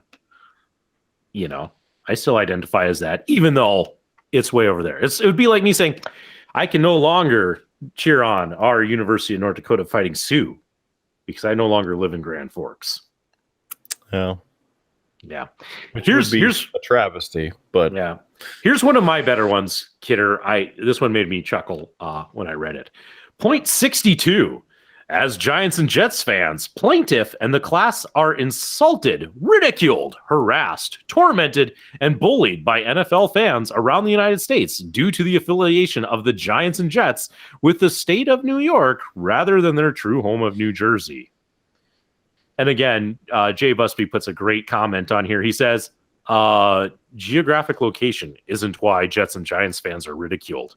And really, at this point, it's not harassment, it's intervention. We're worried about you. Okay. It'd be like, again, we make fun of Gophers fans. If they make fun of us, it's their right to do so. Yeah. Point 63. Plaintiff and the class have suffered mental and emotional damages, including depression, sadness, and anxiety, as well as limited and damaged interests, self-esteem, escape, entertainment, group affiliation, and family needs as a result of the defendant's conduct. I would say it's probably just because they're living in New York, but that's... Point 80. The Giants and or Jets can relocate and build a new stadium next to Citi Field and the National Tennis Center in Queens, or other available property in the 5 boroughs of New York City, or the adjacent counties of Westchester or Nassau. Point 83. Plaintiff is an American citizen and resident of the city and state of New York and the fan of the NFL Giants and Jets. To which, again, the author on this put, both the Giants and the Jets? Isn't that illegal? So yeah, we're almost through on this, Kidder. Point 113. The Giants and Jets logos constitute false advertising as both incorporate the name and abbreviation of New York while both teams play in the state of New Jersey. Point 115. Defendants trade under the New York and NY geographic location, name, and brand, deceiving plaintiff and class together with millions of additional individuals and entities. It's not that far between New Jersey and New York. Fun stuff. Let's keep going here. Oh, this one. Point 117. Defendant's website, www.metlifestadium.com, contains false advertising, including the following false statement. MetLife Stadium, home of the New York Jets and New York Football Giants, is the #1 stadium in the world. There are approximately 27 sports stadiums and arenas around the world that are larger than MetLife Stadium. The stadium does not have a dome or retractable roof, so spectators are uncomfortably hot or cold for most games. And the location in East Rutherford, New Jersey is hardly ideal. The transportation system to and from MetLife Stadium does not contain sufficient infrastructure. MetLife Stadium is clearly not the #1 stadium in the world. Well, obvious, because the #1 stadium in the world is the Ralph Engelstedt Arena in Grand Forks, North Dakota. Point 125. There's more. Oh, we're on the last three, Kidder. Okay, for the last three for us, right? For us, because you're gonna post like the link in the show notes. Well, I will post a link to this story. If people want to go out and read the whole complaint, there's links from this story to the actual thing. If you want to read it, these, as I said, these are the highlights, the best parts. So. Point 125, NFL fans are tricked into believing that the Giants and Jets play in the state of New York when in fact they play in the state of New Jersey. Basically, it's like, again, like, what? You mean they don't play in New York? Gosh, they fooled me. Point 134, plaintiff and the class demand, I love this, plaintiff and the class demand $2 billion with a B dollars in compensatory damages and $4 billion, again with a B, in punitive damages. They're asking for $6 billion from the NFL just because these teams are in New Jersey instead of New York.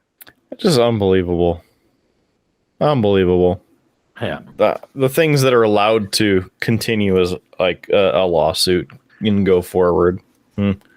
Yeah, and then the last point that the author of this article points out, and truthfully is the only one that he gives any real, like, hey, this is actually a good point, and is probably the thing to try and fix.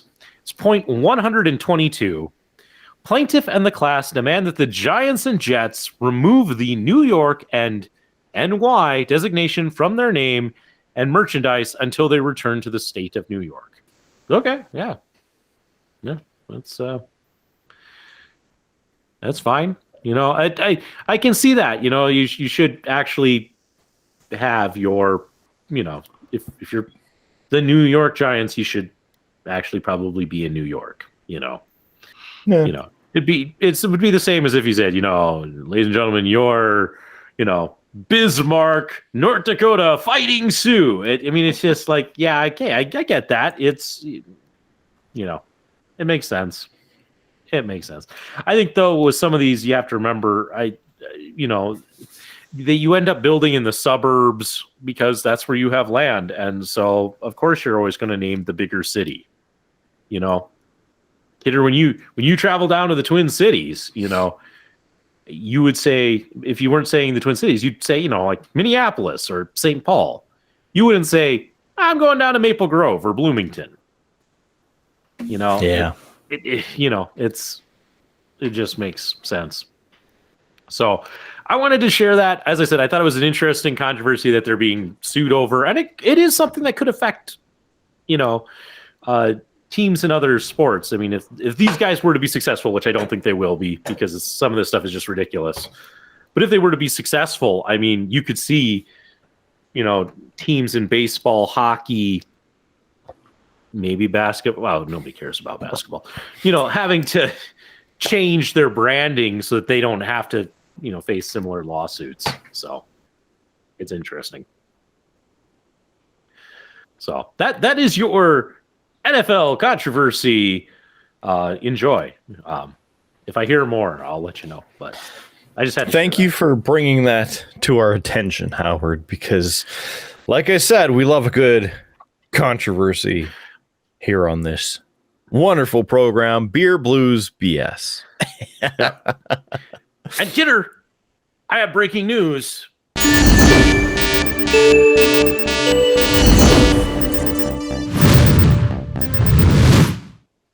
We're up to 91%. But that's not actually it. I have actual breaking news. I heard this today on the little bit of terrestrial radio that I did listen to. This was actually in national news. Okay. Go on. You'll love this. I'm going to read the news story to you. And Future Howard will put the accompanying video up at the same time. So, welcome to story time as we read this news story.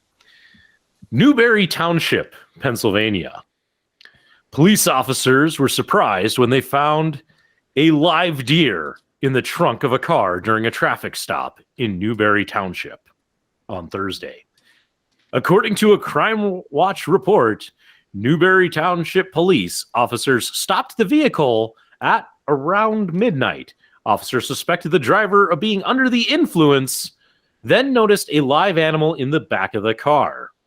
The driver and passenger told officers they had hit the deer and had put it in the hatchback area of the car. A short time later, they realized the deer was still alive. Dun, dun, dun. But continued to drive.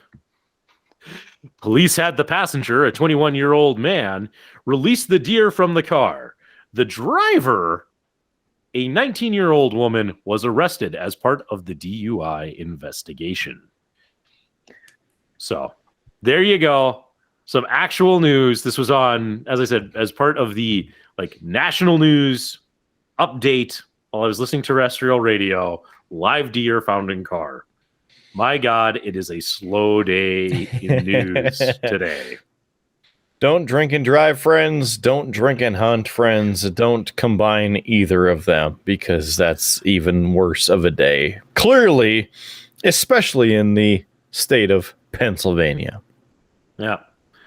And, if you hit it, my biggest question is, because they had no problem. I've seen the video, Kidder, and, the guy, literally opens the hatchback, and he pulls the deer up, and he carries it across the road and drops it off. I mean, it's fighting a bit. But my thing is, what were you going to do with this deer? Once it wakes up, and it's like, hey, I'm alive back here, why didn't you pull over and take care of it then? Isn't that a scene in Planes, Trains, and Automobiles? They hit a deer or something, and they're like, oh, it's got to be dead, so we throw it in the back, and then it wakes up as they're driving down the interstate and then goes nuts. It wasn't Plane, Trains, or Automobiles. It's one of the collaborations between Chris Farley and David Spade. It's either Tommy Boy, which I think that's what it is. I think it might be Tommy Boy, yeah. Or, yeah, I think it is. I'm trying to remember what the other one, their other combination. Black Sheep? Was. Yes, but I think it was Tommy Boy. Is that Future Howard? Thanks, Future Howard. Yeah, thanks for saving us. Yeah, yeah. That's what happened. That's what would have happened. They're going down the Pennsylvania Turnpike, and all of a sudden, in the back seat, it comes out of nowhere. Oh, I don't get it. Don't get it with some people. Yeah. Anyway, thanks for that breaking news update. I appreciate that. I have to share these weird stories when they pop up. And as I said, I heard it this morning as I was driving to Jamestown. And it was part of the ABC News, report. So it's all these big national stories and that. And then it gets to that one, I'm like, really? I get that this is an interesting kind of incident, but national news? Really? Was that ABC News with Doug Limerick? I didn't catch that part. It was I had hopped back in the car and was, on my way, and it was just in the middle of the news segments, and it was the last story that they ended with, and I was I heard it, I'm like, Note to self: talk about deer found in car.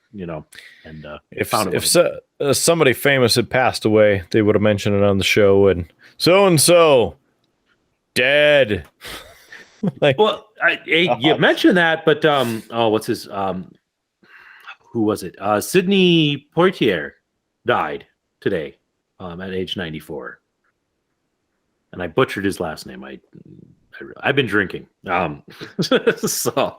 But yeah, no, that was the other big news story, was that he passed away today at the age of 94. So dead. Yeah, we're getting closer to the finish line here on the Triple B, and I noticed that your computer is still inching toward the finish line as well. 91%, kidder. 91%. Okay.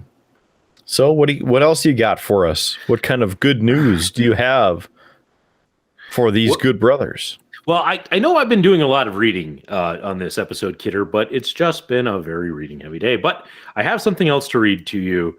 I had a conversation with the gentleman from Indiana. And surprised he actually answered your calls or texts instead of dodging you like he's dodged this show for a good 35 to 40 episodes. Exactly. He actually reached out to me on this because me and him had a conversation earlier in the week, and both of us are dads, so we were exchanging, like the kid updates and things like that. And I once again pressured him about being on the show. He asked when we recorded. I told him when. He still didn't commit to that. But a couple of days later, he sends me a message on through Facebook Messenger, and the conversation that followed, I'm like, I have to share this with Kidder. So here we go, a theatrical reading from Howard Blues of the conversation with the gentleman from Indiana. And to help our audio listeners, I will try and put on a voice for the gentleman from Indiana. And yes, it'll be highly insulting. I was going to ask, how does one from Indiana sound? But we're about to find out. When you make it up. I'm not going to do anything that's Indiana. It's just, yeah. He can get a kick out of this when he finally was. Yeah. So, I must shamefully admit I haven't caught an episode for a couple of months. But I started playing the most recent one on my commute, and I have to ask a potentially really dumb question. Am I the gentleman from Indiana to which you refer, and did I cause you goobers to break a promise to your fans? So I responded. Laugh out loud. So in episode 8, we started calling you out because we invited you on the show and you had not committed. We did so by mocking your Indiana tattoo. Because of that, we dubbed you the gentleman from Indiana. Since episode 8, we have made a point on calling you out in every single episode. Sometimes in fun and mocking ways, like making a New Year resolution to have you on the show in 2022. You have stood us up for 32 episodes. There was even a point where we had a race to see who would be on the show first, you or Farva. He won. He responded, "You magnificent bastards." Which one was Farva on? I responded, I forget the number, but the episode title is "And the Winner Is." He wrote back, 32 according to the YouTubes. Sounds right. And the title of that particular one just hit me. Ouch, bro. Ouch. If it makes you feel better, you have become a bit of a mythical figure, often talked about, but never seen. Yeah. To which he laughed, and he goes, "In that case, I will have no choice but to wear my mask." So referring to his luchador mask that he has to therefore hide his identity. I responded, "Up to you, But I am sure there are audience members who are going to be grateful when you are finally on the show and we quit calling you out. Of course, some will be sad that the joke is over. It has been our longest running gag on the show. To which he sent me the classic Simpsons gif where Homer calling the guy a nerd. Nerd! Yeah. He laughed at that and said, maybe I'll set a date with you guys and then no show just to keep the dream alive. Well, that would be just being an asshole. Yep. And I said, and thus becoming the greatest heel in beer, blues, and BS history. To which he sent me another gif of Ric Flair, where he said, whether you like it or don't like it, learn to love it because it's the best thing going today. And he wrote, something you should know about military life. It has turned me into a bit of an asshole. And I responded, to quote, the famous hockey chant, always were. To which he then tried to take credit for the setup of that joke, but no, I got you. Deal with it. That's right. The gauntlet has been laid down. Here it is. It's over. The Good Brothers win once again here on Beer, Blues, and BS. Thank you. Thank you very much. And if the gentleman from Indiana wants to come and refute that we won, hey, you know when we record. You just probably set something up and then no show, and then we'll just have to call one of our actual friends onto the show. Yeah.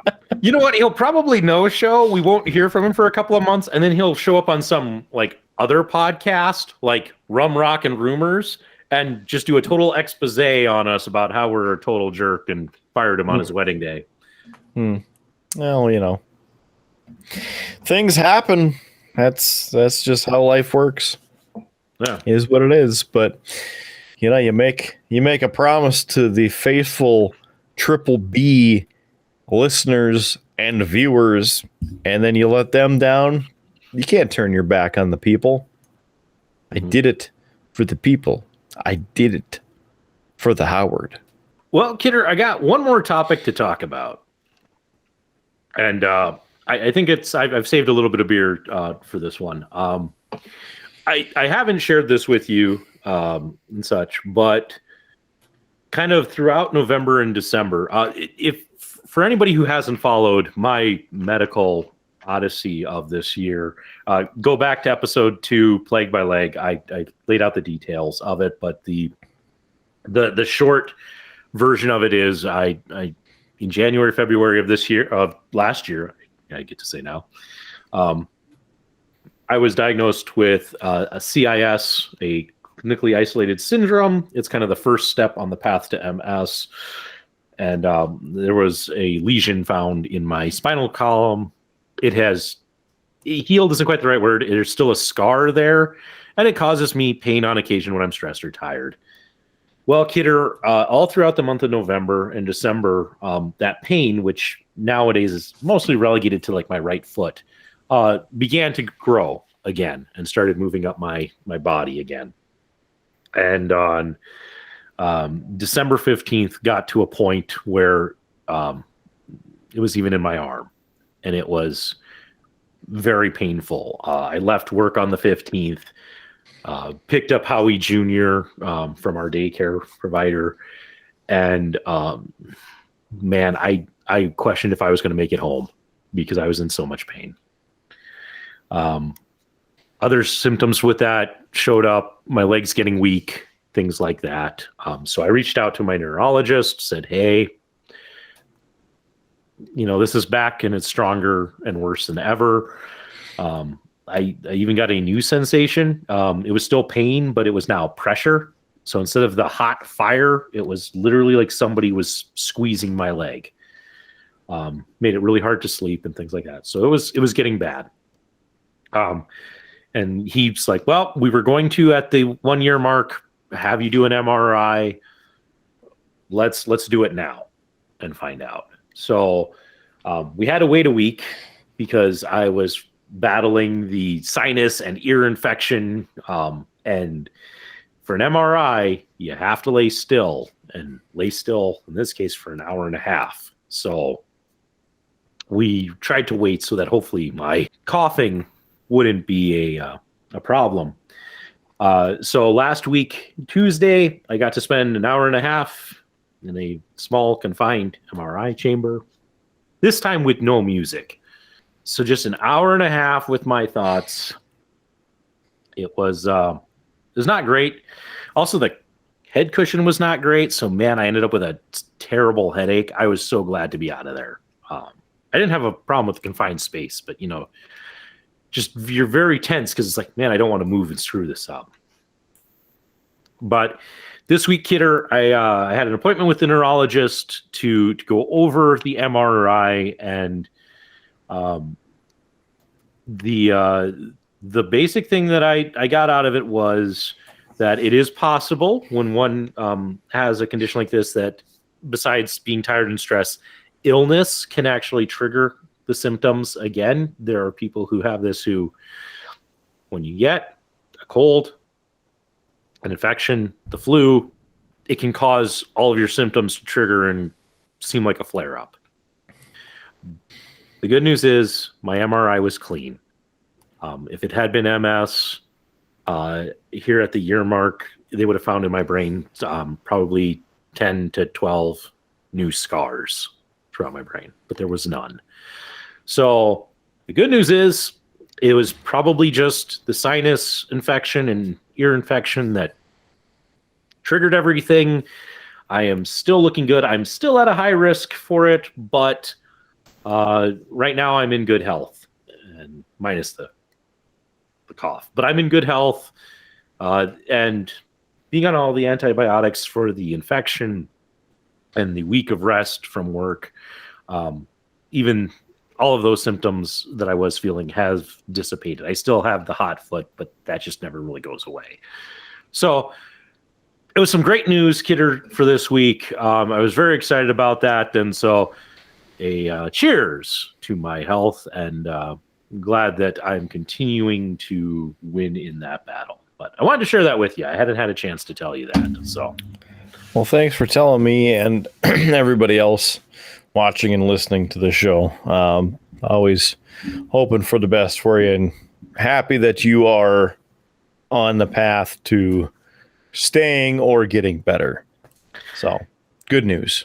Yeah, very, very good news, because it was scary there, Kidder, for a while. I mean, I had it the last time I had a flare up like that was when we first diagnosed this, and it had been months. I mean, I haven't had pain up that high since January and February. So the fact that it was back and it was like that, and my legs were feeling weak, it was scary, man.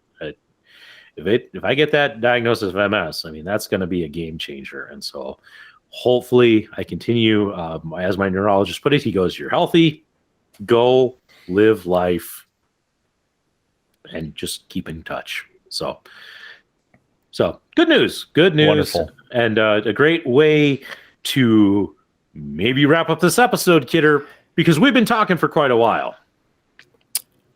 It's true. It's damn true.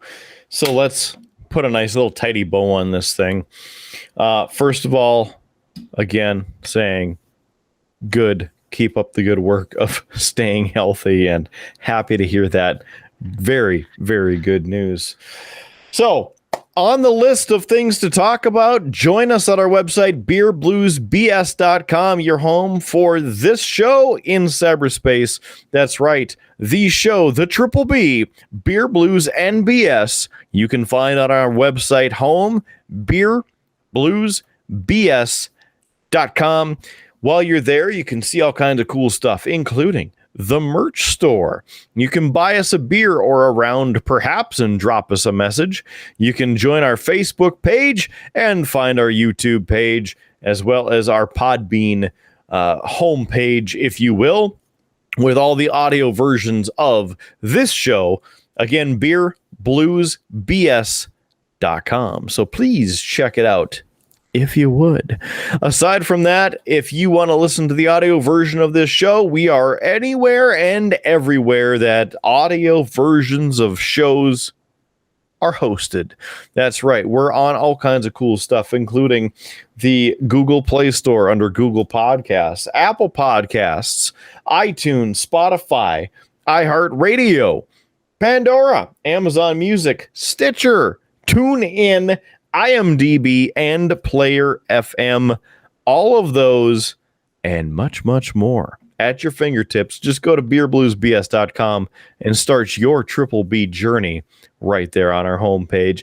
Or if you already have one of those apps and you have a subscription to those apps, even if you don't, I know a lot of them let you listen for free. So whatever you have an account for, if you love joining different shows in a specific app, search in that app for Beer Blues NBS, because it's a good chance that you will find our show in your favorite app. And then, of course, please click the subscribe button so you get our latest episodes delivered to you every week. Please and thanks. Like I mentioned, our Facebook page is available for you, facebook.com/beerbluesbs. Everything that you could ever hope for on our store right there, the page, rather. We have some items on there from the web store, but it's our Facebook page, Beer Blues BS on Facebook. And just a quick side note that you can check out the Killer Kidder Show on Spotify. It's a playlist curated by yours truly with many, many, many hours with many, many great songs. So you will not get bored on a road trip all the way across the country and back. Yes, it's that many hours of music and more added every week. So please check that out as well. The Killer Kidder Show on Spotify. The links are in the show notes and all of our posts on Facebook. So for my healthy brother, Howard Blues, I am the man, the myth, the legend, Mark Kidder. Thank you for joining us this week for another edition of the show. Have a wonderful week. Be safe. If there's free beer tomorrow, keep your glass at least half full, and remember to join us next time as we continue down this old dusty Tuscan highway. See you again real soon. You have been listening to a UA production of Beer, Blues, and BS. If you enjoyed the show, help others find out about it by rating the show or leaving a review at your podcast listening service of choice. Thanks for listening, and may your glass never be empty.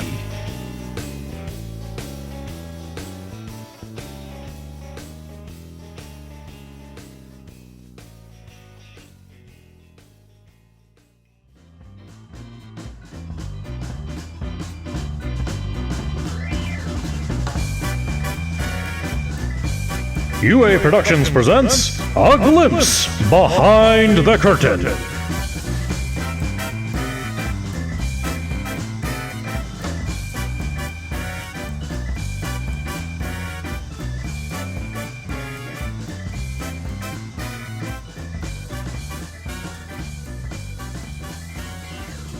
I like the little train for Kyle.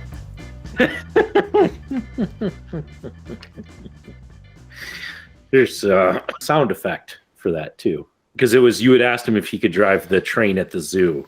And so that's actually a zoo train going by, and then he's like, no, you can't. And so it has the X that hits it, and Where did I see that now? I like what you did with the photos. with the background stuff. You know, I've had that background video this whole time, and I don't know why I never thought about using it. Sure. It helps, doesn't it? It does. It does. It's, you know, I think it's one of those things that because it was one of the things you originally put it out when you did the original opening and closing stuff. And I think I just downloaded it and was so frantic to try and get stuff put together so we could get episodes launched and get the Podbean stuff up and the YouTube. And I think I downloaded it and just never gave it a thought about what it is or how to use it until. Can you drive the train recently. at the zoo? No, this is like. No, it's-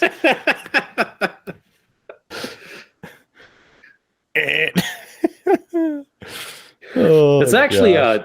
that's actually a hockey horn is what that sound is. So, I like but it. it works well for that. So, and it is Kyle driving that train. I don't know. I saw his hat on it. Yeah. That Did you see the thing at the beginning with you? I haven't gone back to the beginning. Okay. Because that'll be a good reaction. You'll like that. Lefty liked it, so. Oh yeah, that's. I was wondering why it was black, and I remember now. Forgot. Yeah. Yeah, that was that episode. Let's go back here. It's shortly after you turned on your webcam. Okay. So, which is, I mean, right after I introduced you. So, hey, we got a mountain scene.